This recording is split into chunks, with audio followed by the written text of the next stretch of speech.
Welcome to Investors Insights. Our topic today is carving the market turkey. We're excited about the information we can provide you today, and I am joined by my distinguished colleagues, Trey Booth, Adam Van Zant, Bobby Norman, and Ty Miller. And we will continue throughout the week having this discussion on our social media, LinkedIn, Twitter, Facebook, our podcast. Also, stay with us today for the very reason that we're going to see Trey bring up the topic of taxes and Fed chairperson. You're going to see Adam Van Zant bring up the topic of volatility and the trading ranges of the market. Bobby Norman's going to address IPOs and how that could be an indicator for things to come in this market. And Ty Miller is going to finish up with consumer confidence, retail sales, and we're hoping you're going shopping after Thanksgiving on Black Friday. So with that, Trey, we started off this morning. You came at us full steam here. Talk to us about the proposed infrastructure and taxes and all that's going on with the Fed chairperson. Yeah, thanks, Greg. So last week, the House passed the Build Back Better plan of President Biden. Now it's got to go to the Senate, but what was helpful is that our research partners at Strategas and the Committee for Responsible Federal Government sliced up the 2,468-page bill and gave us a little summary, which I'm going to pull up here on the screen. And you can see here's just kind of a summary of what's in that bill. And what's important, I want to focus on the right side, which is the funding of the bill. And it's not what's in here that's important, it's what's not in here. We've been spending a lot of time talking to clients, talking to attorneys, talking to CPAs about there's been a lot of fear and risk around massive increases on capital gains, massive increases on the estate tax, neither of which broadly are in here. You don't see a broad increase on capital gains in this bill anywhere, and you don't see any increase on the estate tax. So there's definitely a lot of funding sources that we're going to have to dig through. Like I said, it's a lot of pages, but on the face of it, it appears that most of the biggest fears of the market have been pulled out of this bill. Now, like I said, a lot's going to change between now and when it's passed. It's got to go through the Senate, but it's very helpful to see between now and the end of the year. I don't think we should expect any kind of massive changes in terms of individual tax rates. And so that's something we wanted to look at very closely. It's very market impactful. Right. And let me say this, that's been a big topic and concern for people. That's right. And the impact it could have on the markets. Okay, yeah, so definitely. And check that off. In their individual returns. So that's checked off, something to worry about another day. But then in addition to that, this morning, President Biden announced that he will renominate Fed Chairman Jerome Powell. Now, this is fantastic news for the markets, not because Jerome Powell is necessarily a better chairperson than his competition. It's that it's consistency. It's unknown. We know what Jerome Powell would do in a crisis. We know what Jerome Powell would do in terms of rising inflation or rising interest rates. There's a track record. Any new Fed chairperson comes in is traditionally there's a shock within the first few years, and that's because the markets don't know how to react to what that chairperson will do. And so with that track record in place, the market seems to be reacting very positively this morning to that news, not because of what Jerome Powell will or won't do compared to the competition. It's just good to know what Jerome Powell has done. Yeah, it's the consistency. And that's been a big concern because historically when you change Fed's chairpersons, then usually the following year they're tested.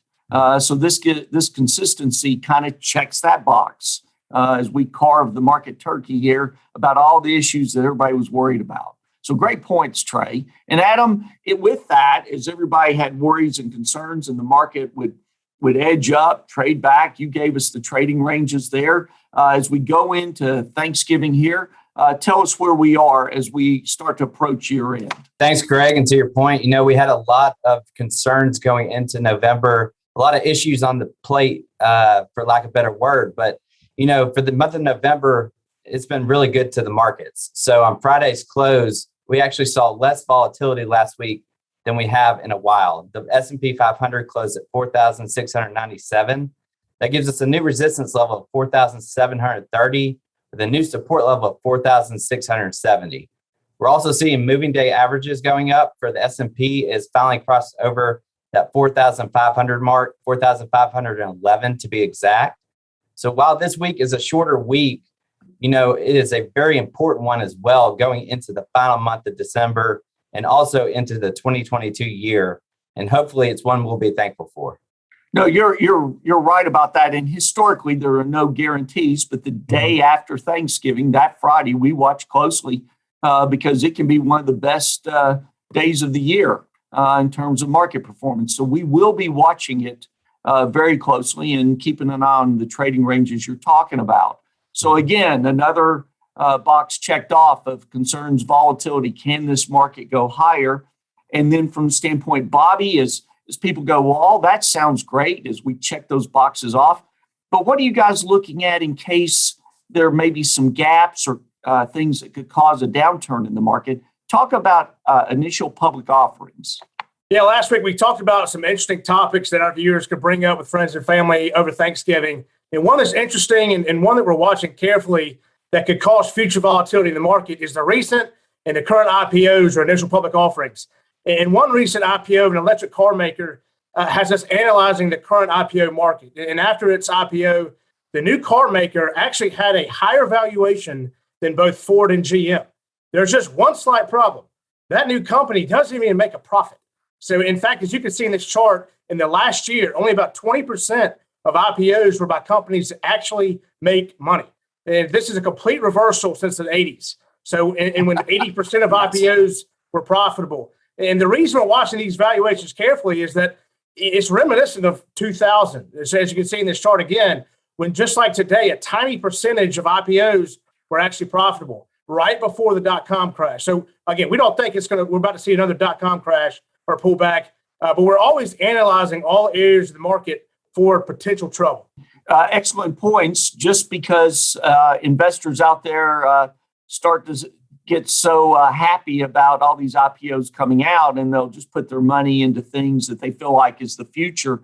But we all know on this blog here, you've got to have earnings to back it up. One day somewhere, somebody will go, well, this company is not even making money, and that will change things. So yeah, we're going to keep our eyes closely on that. And I thought that was an excellent point in our discussions today, Bobby.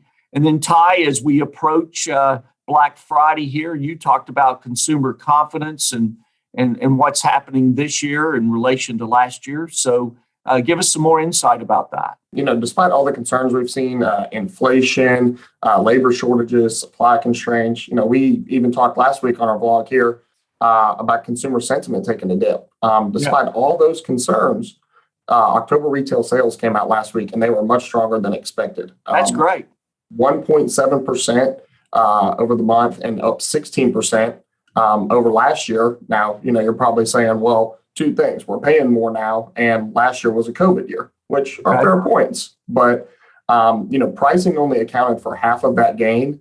And one of the more interesting statistics I saw was that retail sales are actually up 21.5% since February 2020, which was pre-COVID shutdown. So all around, really good number. That's great. Yeah, so we want to keep our eyes closely on that. We know Black Friday is here. The holiday shopping will start. That gives us a good indication of how confident consumers really are, and consumers turn into investors.